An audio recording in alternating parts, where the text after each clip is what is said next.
Volvámonos Verdes. Síguenos en Spotify.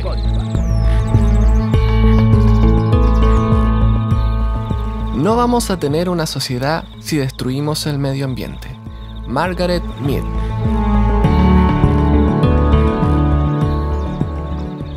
En el último día en el Festival de Ladera Sur, conversamos con Leo Prieto, diseñador de profesión, emprendedor digital y pionero de Internet en Chile.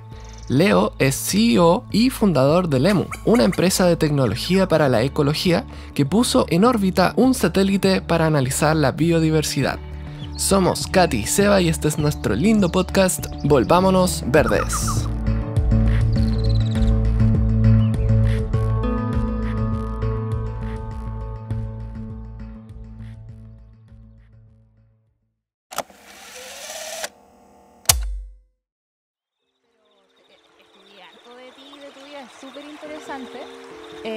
Y me dijeron que te tenía que preguntar sí o sí sobre tu vida personal.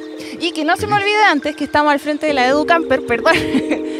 Instagram @ la Educamper, que se mueve con aceite reciclado. No sé si había escuchado hablar de ella. Qué fantástico. Sí, se mueve por todo Chile y por toda Latinoamérica. La cantidad de vehículos que están listos para funcionar con aceite reciclado y que no lo hacemos es una locura. O sea, biodiesel, deberíamos traer más biodiesel. Sí, o sea, se viene por todo. Eso me gusta que hay una diversidad de cosas, porque está el tema electrónico, biodiesel, aceite reciclado, que se diversifique. Tal cual. Pero vamos a ti. Vamos, encantado. Aunque tengamos poco tiempo para conversar, igual me parece muy interesante tu historia personal, porque lo que he visto en la entrevista es que eres bien nerd de los computadores, ¿cierto? Muy nerd. ¿Cierto? Y en una entrevista contaste harto de esa historia, es bien larga. Pero de alguna forma, quizás resumidamente nos puedes contar cómo fue que llegaste a Lemu, al proyecto de Lemu. Mira, Lemu en realidad partió desde chico. O sea, yo me crié en una familia donde la naturaleza siempre era un tema relevante. Mi mamá es pintora y ella pinta flores, pero pinta flores con lupa. O sea, casi que científicamente tú ves un cuadro de mi mamá y te cuesta entender de que es una flor lo que estás viendo, porque los pistilos de adentro o, no sé, un hibiscus muy de cerca parece como un universo, es alucinante. Y mi papá siempre enamorado del mar, entonces siempre teníamos esa cercanía. Y yo me crié en la época en que Jacques Cousteau aparecía todos los fines de semana en la televisión con sus documentales. Y yo decía, ¿qué hizo este señor para estar siempre en algún rincón del planeta alucinante? Y después cuando investigaba a Jacques Cousteau me di cuenta que no solamente era un naturalista, sino que había sido un inventor, había creado el sistema para poder respirar debajo del agua y eso lo había convertido en un emprendedor. Entonces como desde chico dije, wow, quiero ser inventor y esta cosa de emprendedor no sé lo que es, pero que choro si la cosa le sirve a alguien para poder ayudar a la naturaleza. Y después apareció el internet en mi vida, entonces como que siempre tenía esta dualidad. El mundo tecnológico era mi profesión y el mundo natural era mi pasión y siempre pensaba que estaban un poco desconectadas, los fines de semana caminando por los bosques, las semanas frente a una pantalla, los fines de semana buceando debajo del agua, la semana... Y bueno, hacerte la historia corta, después de varios emprendimientos, la tecnología estaba permitiéndonos hacer cosas alucinantes, pero la estábamos usando para hacer cosas que yo consideraba que eran resolver problemas inventados, usando inteligencia artificial para que la gente pasara más tiempo pegado a su pantalla. No puede ser eso el uso de estas tremendas herramientas. Y ahí aparece como esta oportunidad. Perfecto. ¿Cómo usamos todos los avances tecnológicos para resolver el problema más grande que tenemos, que es la crisis ambiental, lo más valioso que tenemos, que es nuestra naturaleza?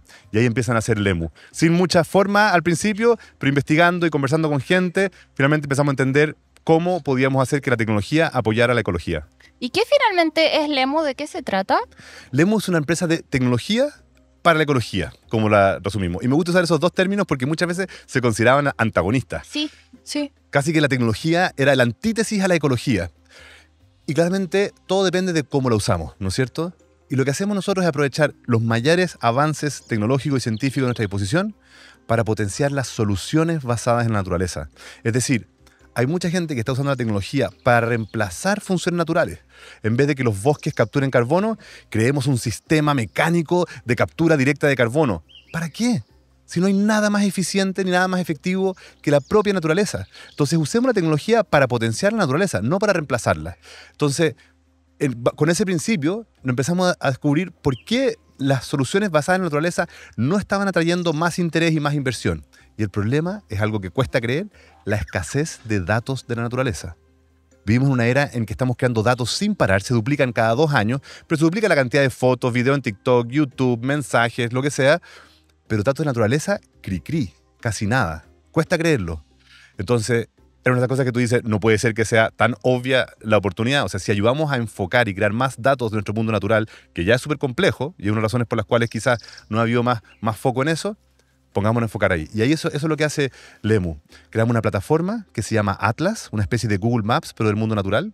En vez de calles y comercios y infraestructura humana, tenemos especies y ecosistemas, datos de agua, biodiversidad, carbono, desarrollo humano, riesgos, gases, vegetación, una serie de cosas distintas, y las ayudamos para que las empresas entiendan que la naturaleza es parte de su negocio. No hay ningún negocio en el planeta que no tenga a la naturaleza en su centro, pero se nos ha olvidado. Entonces, acortando la brecha de datos, ayudamos a acercar a la actividad humana, a la dependencia de la naturaleza, y de esa forma entender que, por ejemplo, la conservación de ecosistemas que generan estas soluciones basadas en la naturaleza es parte de la actividad económica de cualquier empresa y no es filantropía y no es algo periférico. Sí, pues también se ve eso como filantropía, desde esa manera, como compromisos voluntarios. Exactamente, caridad, sí, responsabilidad caridad social empresarial. Sí, pero no se ve como la base de lo que hacen posteriormente las empresas. Todo en nuestras vidas, y nos pasa también que como individuos hablamos de la naturaleza y la humanidad, como si la humanidad fuera algo ajeno a la naturaleza. Hablamos de los animales y los humanos, cuando los humanos somos animales. Vivimos el 90% de nuestras vidas en interiores, en casas, en oficinas, en autos, en metros, en buses, en aviones. Entonces nos hemos ido desconectando de la naturaleza. Acá, por suerte, en este festival estamos al aire libre, lo contrario, ¿no es cierto? Sí. Pero la mayoría de las veces cuando estamos dentro de una casa o una oficina, el agua viene de la llave, el oxígeno viene, parece que del aire acondicionado. Y no es así. Sí. Viene de los bosques, viene de los océanos. Entonces, ayudar a cortar esa brecha, ayudar a reconectarnos y darnos cuenta que todo en nuestra vida humana, todo viene de la naturaleza, todo empieza con naturaleza, creemos que es, desde nuestra perspectiva, una estrategia para ayudar a cambiar y a conectar nuestra dependencia y nuestro impacto con la naturaleza hacia el centro de todas las acciones humanas. Y de alguna manera lograr esa también contraposición que se hace como del activista en contra de las empresas, como que muchas veces se da a la empresa como los malos. Sí. Pero entendiendo que las empresas mueven las economías y las economías nos dan nuestro bienestar, pero también como integrando eso, ¿no? La empresa Justamente. junto con la naturaleza, como que todo sea parte de un mismo ecosistema. Es que exactamente, es que imagínate, nosotros partimos como una empresa, porque siempre insisto, tenemos que ser financieramente sustentables, no solamente social y ambientalmente sustentables. Y al principio nadie quería hablar con nosotros. Llamábamos a distintas organizaciones, conservacionistas, organizaciones públicas, y nos decían, genial. Y bueno, ¿y tu fundación, Lemu? No es una fundación, es una empresa. No. Ok. Te juro que había gente que nos dejaba de contar los correos. Era como, Sí. ¿aló? ¿Qué pasó? Cuando el momento que sabía que era una empresa. Pero afortunadamente también nos encontrábamos con muchas otras organizaciones que entendían como, oye, acá tenemos que estar todos juntos en la mesa. Y lo que están haciendo las malas prácticas, con mayor razón tenemos que acercarlos a la mesa, entender por qué lo están haciendo, porque cuesta creer que alguien quiera hacer el mal por Porque querer sí. dañar, exactamente. Sí. La mayoría es por ignorancia o porque creen que es más caro o es menos eficiente si empezamos a preocuparnos de nuestro impacto ambiental. Y cuando empezás a conversar con ellos y empezás a darte cuenta de que, oye, ustedes tienen un poder inmenso, ustedes llegan a millones de consumidores. Con pequeños cambios en cómo llegan a esos clientes, podemos tener un tremendo cambio en el impacto de nuestro planeta.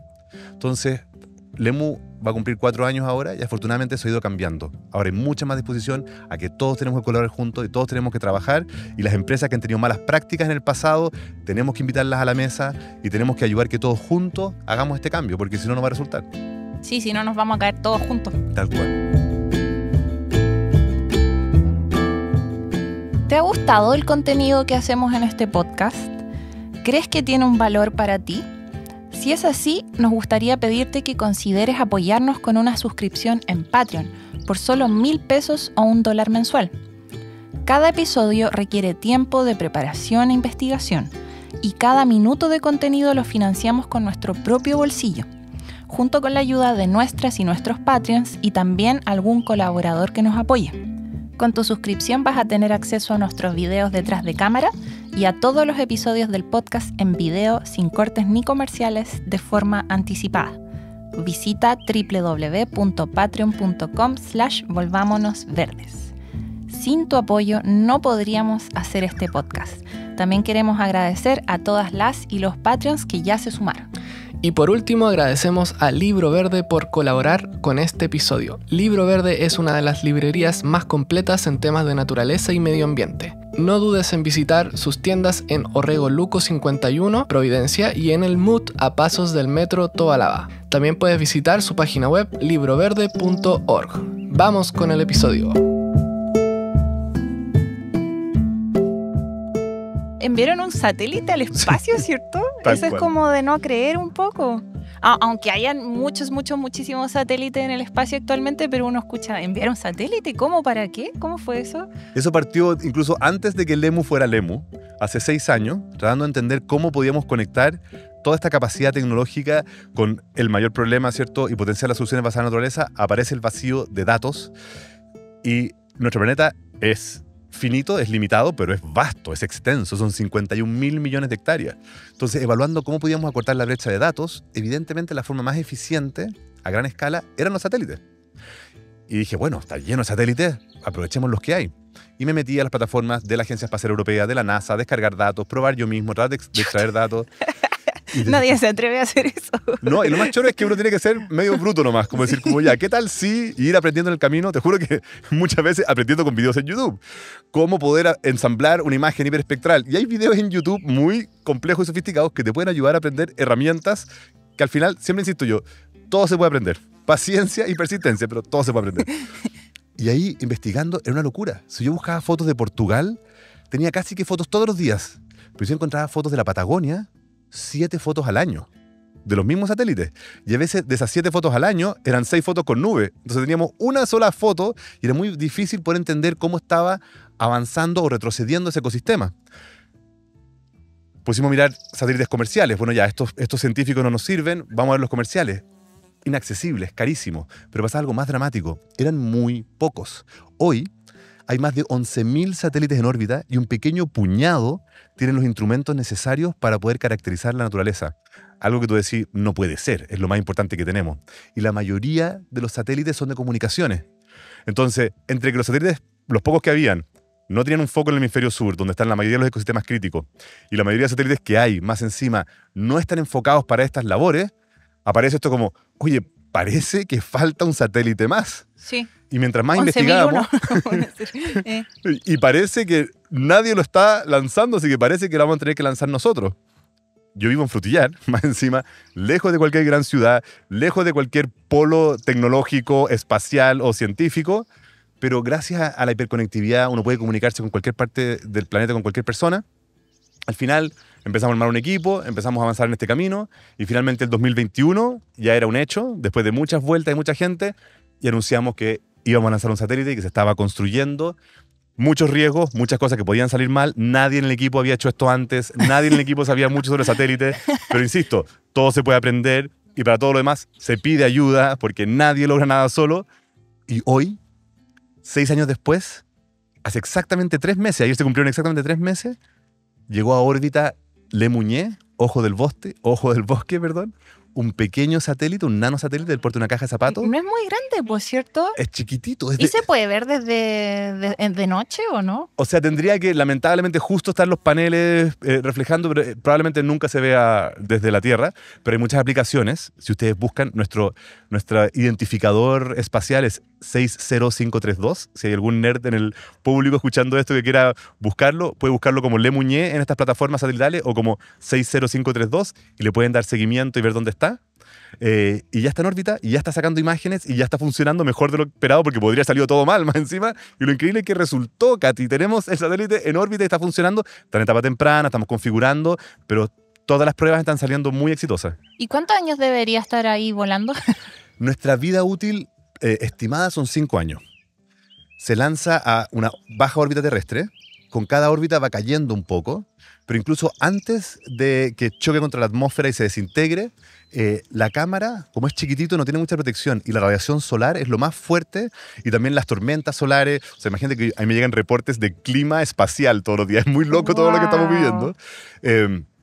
Entonces nosotros estimamos que quizás a los 5 años probablemente la cámara ya no funcione tan bien o quizás quede totalmente inoperativa y en ese momento nosotros podemos desorbitarlo activamente lanzarlo contra la atmósfera y que se desintegre y evitar cualquier tipo de chatarra espacial. A Pero diferencia de otros satélites que quedan ahí para siempre, por cierto. es que hay algunos satélites que se han lanzado a mucha mayor órbita.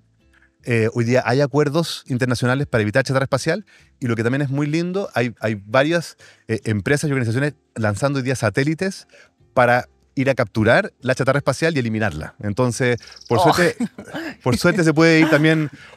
O sea, yo no quiero darle toda la esperanza al ingenio humano y decir, oye, tiremos cosas y después alguien lo va a resolver. No, pero por suerte también hay gente preocupándose de los que no se hicieron cargo. Ya, alguien ojalá pueda ayudarnos. Increíble. No, pensaba cómo alguien se tiene que hacer cargo del plástico en el mar ahora y fuimos al universo también a dejar chatarra y también tienen que recoger eso, pero bueno, por lo menos se hace. Por lo menos se hace. Y lo único que nos da un poco de esperanza es que para escala planetaria son muy, muy pequeñitos. O sea, hay 11.000 satélites en órbita, pero la mayoría son del porte de una lavadora. Entonces, pon 11.000 lavadoras juntas y te caben en una bodega no tan grande ni siquiera. Pero claramente cuando lo vemos como en estas imágenes como Wall-E o todo, se ve medio exagerado. Sigue siendo un problema, no digo que da lo mismo, pero que nos quedemos tranquilos que afortunadamente es un problema que todavía está súper controlado e incluso está disminuyendo. Ya, no es algo que se nos sale de control todavía. Aún no, afortunadamente.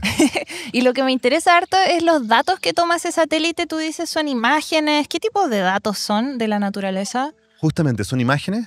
Tiene una cámara que se llama una cámara hiperespectral, que significa que es una cámara que ve más que el espectro que ve el ojo humano, ¿cierto? Sabemos que hay algunas especies que pueden ver cosas que nosotros no vemos, las abejas, los gatos de noche, ¿no es cierto? Y eso básicamente porque tiene una sensibilidad a la luz distinta a la nuestra. Por hacerlo simple, nuestro ojo ve 3 colores, rojo, verde y azul, y entre medio de esas bandas de color rellenamos todo lo demás. Nuestra cámara ve 32 colores y puede rellenar entre medio todo eso. ¿Qué significa eso? Si yo veo un bosque desde el espacio, voy a ver un montón de verdes distintos. E incluso si yo agarro un silvicultor con experiencia, va a ser incluso capaz de distinguir algunas especies solo por la tonalidad. ¡Wow! Pero esta cámara, imagínate esa capacidad que hay algunos humanos que la tienen, imagínate amplificada con una cámara que tiene la capacidad de distinguir mucho mayor detalle. Entonces, no solo puedo distinguir si este es un roble, o un raulí o un coihue, sino que puedo distinguir incluso la salud de esos individuos. Este es un roble que está decaído o que está vigoroso según la cantidad de humedad que tiene en sus hojas, y todo esto simplemente por cómo rebota la luz en sus hojas. Es decir, es totalmente no invasivo, simplemente captura el rebote de la luz que va hacia el espacio, y la gracia es que eso lo podemos aplicar para cualquier tipo de objeto superficial. No podemos ver debajo del dosel del bosque, no podemos ver debajo de la superficie del agua, pero podemos ver todo lo superficial. Entonces, incluso, por ejemplo, podemos distinguir si es agua, vegetación, roca, ¿cierto? O infraestructura humana, pero podemos distinguir qué tipo de roca, si esa agua tiene altos niveles de clorofila y por lo tanto probablemente está contaminada, como o si esa infraestructura humana es hormigón, o es asfalto, o es madera, Wow. o es alucinante el nivel de detalle que podemos... ¿Y por qué es importante eso? Primero, para entender nuestros ecosistemas. Uno de los problemas grandes que tenemos hoy día en nuestro planeta es que estamos perdiendo biodiversidad y estamos perdiendo hábitats a una velocidad tan acelerada, y como tenemos escasez de datos, ni siquiera sabemos lo que había. O sea, yo vivo en Frutillar y hay fundaciones ahí que están identificando los humedales que hay en Frutillar. Y no alcanzamos a documentarlo cuando de repente llega alguien por ignorancia o sin saber que lo rellena y no entiende lo crítico que es ese humedal y lo irreemplazable. No es cosa después llegar y hacer otro hoyo y va a haber un humedal. No funciona así. Se demora siglos en poder recuperarse. Entonces, estamos perdiendo ecosistemas que ni siquiera sabíamos dónde estaban. Entonces, poder tener un satélite como este, primero nos ayuda a entender muy bien cuáles son nuestros ecosistemas. Después, cómo es reintegrados, qué especie de vegetación inicialmente tenemos. Y a partir de eso, entrar cada vez en más detalle y saber, oye, acá es prioritario, acá tenemos un ecosistema que el crecimiento urbano está avanzando, este es un ecosistema crítico para estos humanos acá, pero al mismo tiempo amenazado por los mismos humanos. O sea, estos humanos dependen de eso y lo están impactando, entonces eso nos puede ayudar a priorizar, decir, ojo, tenemos que partir corriendo. Por ejemplo, la cordillera de Nahuelbuta, cerca de Concepción, es de lo más prioritario que tenemos hoy día en conservar.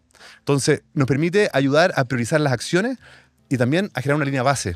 Ya estamos generando datos. Aunque el satélite dure 5 años, estos datos nos van a servir por siglos. Cáchate lo alucinante, Katy. O sea, como no teníamos datos hoy día, aunque hoy día quizás no sea tan sofisticado el satélite como lo que pueda existir en 50 o en 100 años más, vamos a tener datos que no teníamos y esos datos van a seguir sirviéndonos por siglos para entender cómo estaba ese ecosistema antes, cómo fue avanzando o degradándose y justamente qué acciones podemos hacer para potenciar buenas prácticas y reducir las malas prácticas.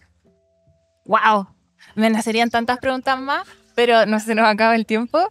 Y, por ejemplo, las empresas, a ellas les conviene tener toda esta información porque las empresas también invierten en naturaleza, ¿no? Justamente. Sí. ¿Cómo funciona eso? ¿No son los bonos de carbono? ¿O por qué razones puede ser?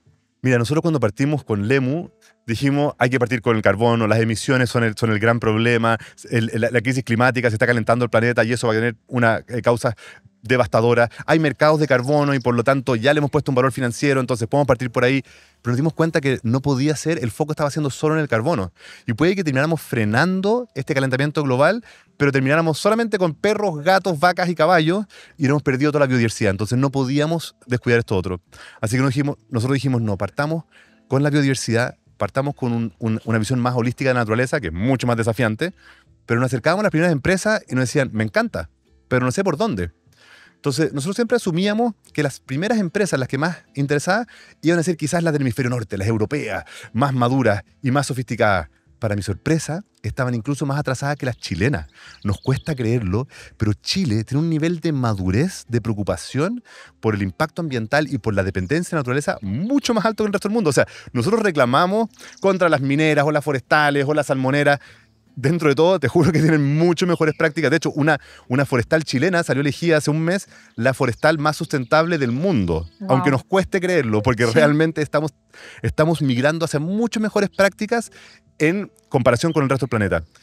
Pero para mi sorpresa, cuando empezamos a anunciar nuestras soluciones de datos basados en naturaleza, nos empezaron a llamar bancos, nos empezaron a llamar aseguradoras, empresas de energía, aerolíneas, logística.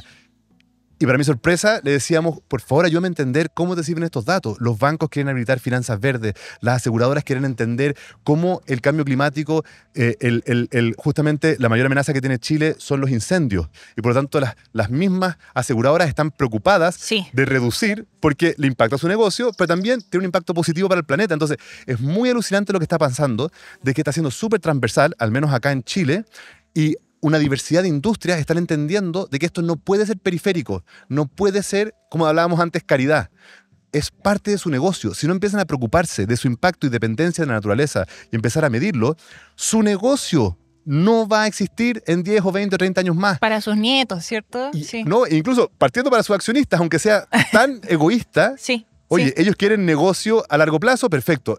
Dependemos de la naturaleza. Entonces, es realmente alucinante ir viendo esta migración de algo, pucha, hay que hacerlo por imagen pública, lo que era greenwashing, a hay que hacerlo porque mi negocio depende de eso. Y creo que eso es muy positivo. Aunque suene egoísta, es bueno para todos. En el momento que entienden que la naturaleza tiene que hacerlo parte de su operación, y eso es lo que estamos empezando a ver. Estamos recién partiendo, ¿cierto? Falta mucho camino por recorrer, pero al menos nos da esperanza de que vamos a ser capaces de dar vuelta a esto a tiempo, porque se nos está acabando el tiempo. Sí. Leo, igual me diste harta esperanza, pues ojalá que te vaya súper bien con todo eso. Da para hacer más preguntas siempre, pero ahora viene la charla de tu hermana también y querías ir a apoyarla, ¿cierto? Exactamente. Sí.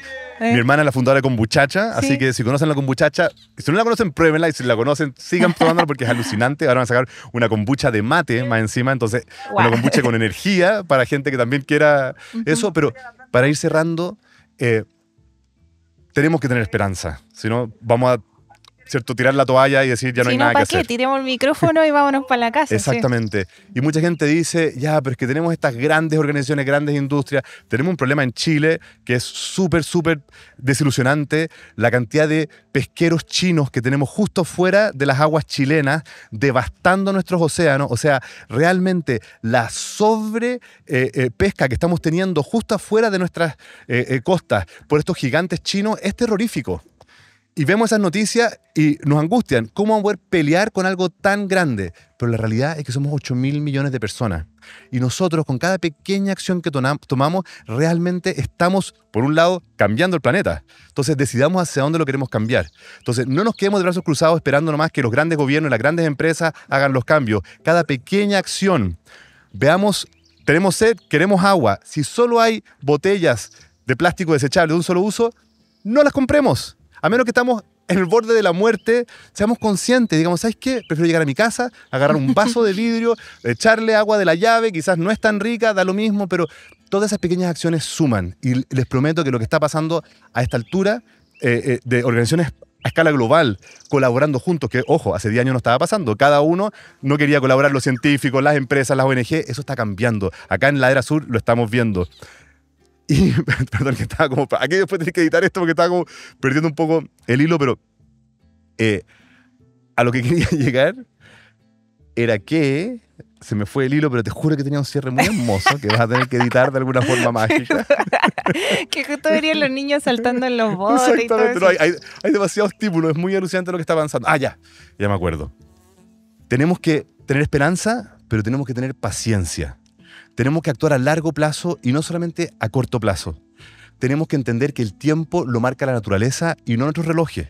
Nosotros vivimos apurados, estamos siempre corriendo, estamos siempre queriendo hacer 1000 cosas, pero el día lo marca el sol, el mes lo marca la luna y el año lo marcan las estaciones. Yo vivo plantando árboles, cientos de árboles con mi familia todos los años. Y esa es una muy buena práctica. Planten árboles también para que se recuerden que ese es el ritmo que tenemos que respetar. Y más que pensar cómo podemos resolver este problema lo más rápido posible, pensemos cómo queremos que se vea esto en un siglo más y ser consistentes.